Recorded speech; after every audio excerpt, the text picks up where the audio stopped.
Greetings once again from our side.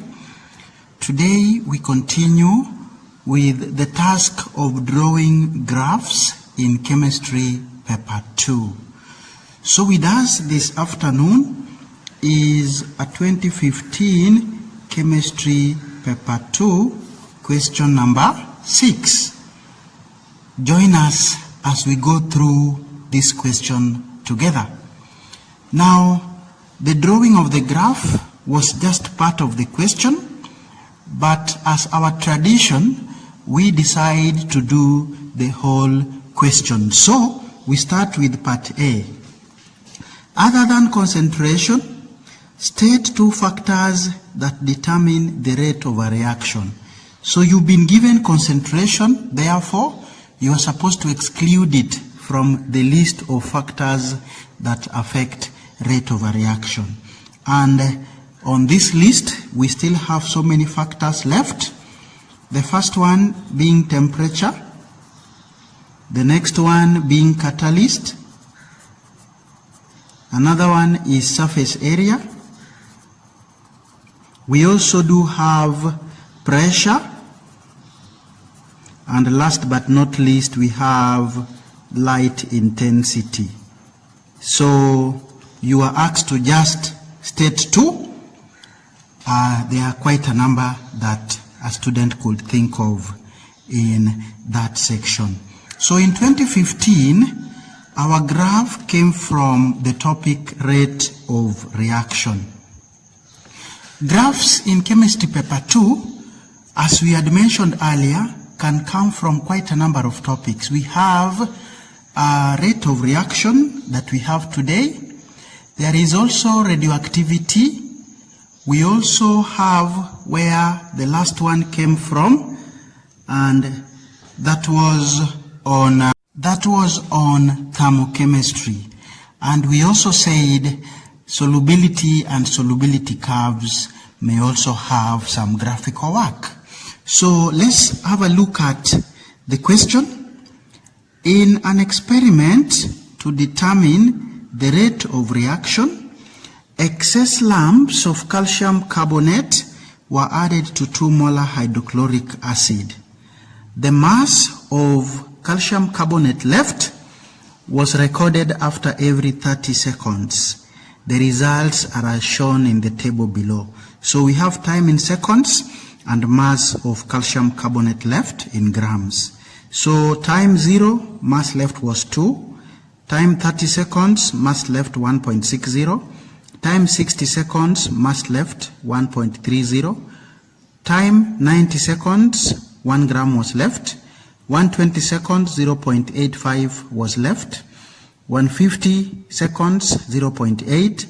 And then up to 210 now, the mass did not change. The reason we already should know, because I'm sure the question would ask.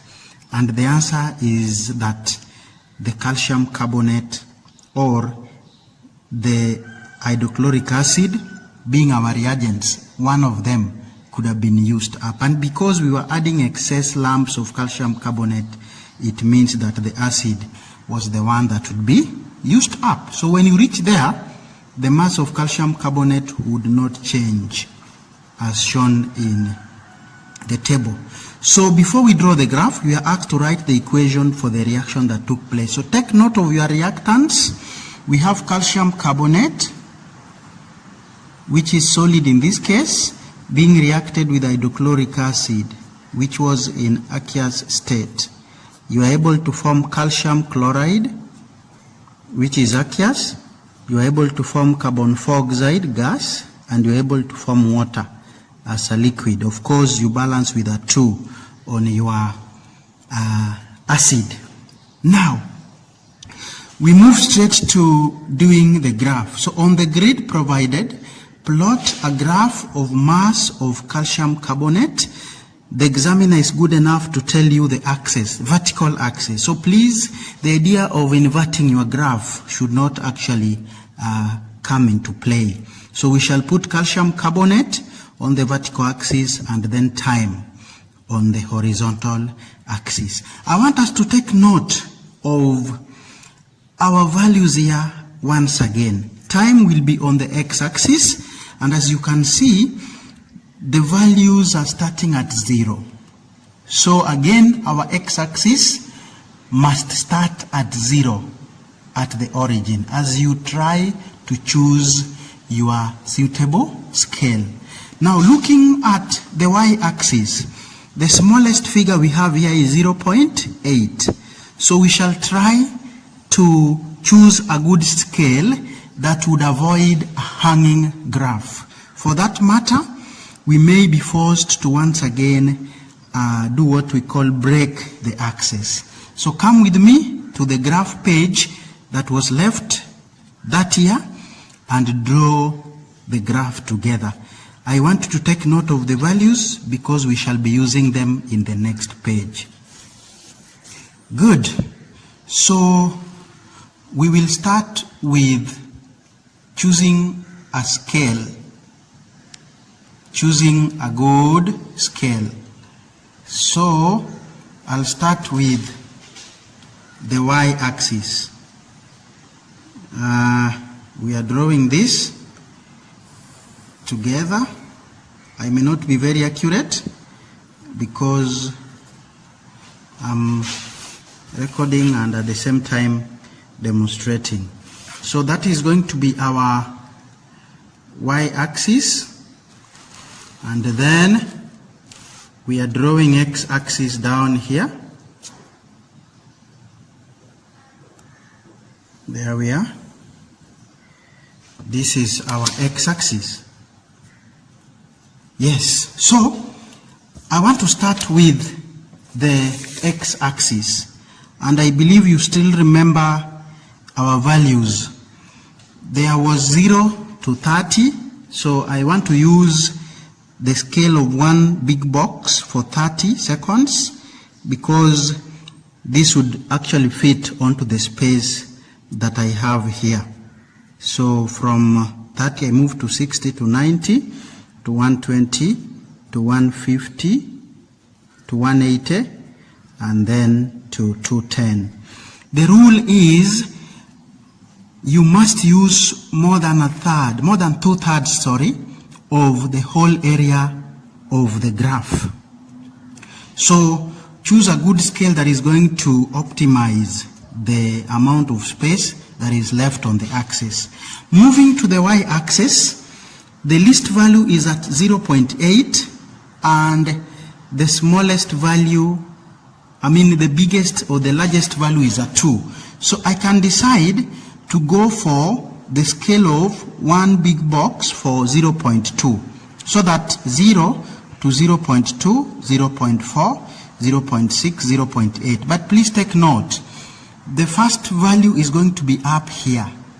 Then my graph will be like hanging. The whole of this area will not have been used. So what I want to do is to break this axis. And please, as you break, make sure you show us with visible zigzag lines. And then instead of starting at 0.2, I want to start at 0.6 so that my least figure is nearer the x-axis as far as much as possible. So 0.6, 0.8, then I move to 1.0, then 1.20, and then 1.40. Then we proceed to 1.60, then 1.80, then finally 2.00. That would be the highest value I have. And you can see on the upper part of the graph, again, I do not waste so much space. So the area of my graph is well utilized. Now, we have to label our axis at this point before we proceed. So on the y-axis we have mass of calcium carbonate. Mass of calcium carbonate. And this is gram. Gram is a scientific abbreviation, so we shall allow it for the labeling. I had said that we avoid non-scientific abbreviations. Then on this we have time, which again is in second. Second is also scientific abbreviation, so we can as well use it. Next, let's go to plotting. So for 0 on x-axis, the y should be 2. Just put a visible cross at that point. When time is 30, the mass of calcium carbonate left is 1.6. So here we are. Put a visible mark there for your plot. When time is 60, the mass left is 1.3. So 1.3 is the midpoint between 1.2 and 1.4. So here we have 10 squares. We have how many squares? 1, 2, 3, 4, 5, 6, 7, 8, 9, 10. So I'll do 5. 1, 2, 3, 4, 5. To mean I'm halfway between those two. And that figure will be 1.3. 90, I have 1.0 here. 120, I have 0.85. So we have agreed that these small squares, one represents 0.02. So to get 0.85, I'll have to do how many squares? I'll have to do 2.5. 1, 2.5, somewhere here. That is 0.85. Then at 150, we have 0.8.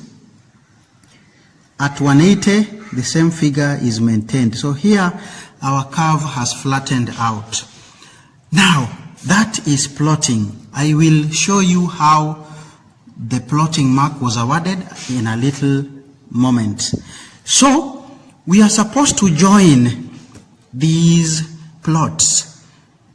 And for this topic, we know that our line should be a curve, a smooth curve, joined using freehand. So please do not use a ruler here. So we are going to use our freehand, and please join so that you have a smooth curve through your plotted points. Smooth curve. It doesn't have to be very perfect because I'm recording as I draw. So here we are.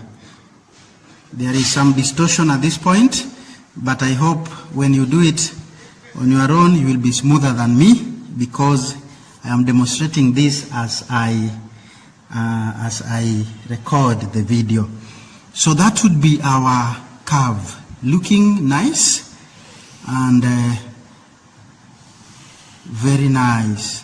So allow me now to explain the award of marks. It was given 3 marks. So how do we award? The first mark came from the plotting. And as usual, we have how many points to be plotted? 1, 2, 3, 4, 5, 6, 7, 8. If you did all the 8, we would give you 1 whole mark. 1 less 7, you get a half. And then anything less than 6 or less than 7, you will not get anything for plotting. So second mark is on scale. And again, here, let's avoid hanging curves. So you are allowed to break y-axis if possible, so that you are able to maximize the usage of the space. Again, for us to give you full marks for scale, your curve must cover more than 2/3 of the space. And this information we actually borrowing from maths. So scale again, we shall give a half for each axis. X half, Y half, total is 1 for the scale. Now you can use this one of mine for your practice. On the X, that is what we did, and on the Y, that is what we did. And of course we broke to bring 0.8 closer to our horizontal axis. The last mark came from the smooth curve. The smooth curve, which levels out towards the end. So that is where the first mark, the other mark came from, totaling to 3. Of course, for this one, we again did not award for the labeling of the axis. There will be some graphs where labeling of axis is usually awarded. Good. No need of a title and no need of writing the scale as a statement. The examiner will interpret the scale used from the access, so you don't have to bother yourself explaining the scale you've used. Haya, let us now proceed to the next page and see the other questions that were asked. The question was, determine the rate of a reaction at the 1/05th second for 3 marks. So candidates, this part of chemistry, I have always advised that you borrow a lot from mathematics. So I want to take you to mathematics, a topic called differentiation. There is something called instantaneous rate of change. Rate of change at an instance along a curve. What comes to mind? Good. A tangent to the curve at that point. So you can see that chemistry is not just a science, it's a science that borrows much from mathematics. So we shall draw a tangent on our curve at 105th second, and then we find the gradient of that tangent to give us the answer. So I take you back to our curve. Let us first identify our 105th. 5 seconds, we have to identify it on the curve first. So it lies between 90th second and 120th second. For us to be able to do so, we have to know how many seconds each small square represents. So here I have 10 small squares and I have 30 seconds interval. So if you divide 30 seconds by 10, you get 3 seconds, which means that each small square here will represent 3 seconds. So 105 is 90 plus how many? Plus 15. When I add 15 to 90, I'll get 105. So how many small squares should I count to get 15? There are 5 of them. So 1, 2, 3, 4, 5. This one is the 105 second. So I'll follow it until I reach my curve somewhere here. Then I'm supposed to draw a tangent to the curve at that point. So here we are. As you do your tangent, make it as long as possible. But as you do so, please make sure you stop at points whose values can be read. For my case, I want to stop at this point and at that point so that I'm able to read my change in x and my change in y for me to be able to get the gradient of that tangent. So I'll join here to form a complete triangle so that I'm able to find change in x by change in y. So that will be my tangent from here to here, and then I want its gradient. This is change in x and this is change in y. So we go back to our space for answering and we are supposed to get these figures. So for my change in x, so easy, it is 150 here minus 60 that side, and that gives me what? 90. Let's look at change in y. This figure, we have said each small square represents 0.02. So here I have 1.02, 1.04, 1.06, 1.08, 1.10, and then this is 1.102.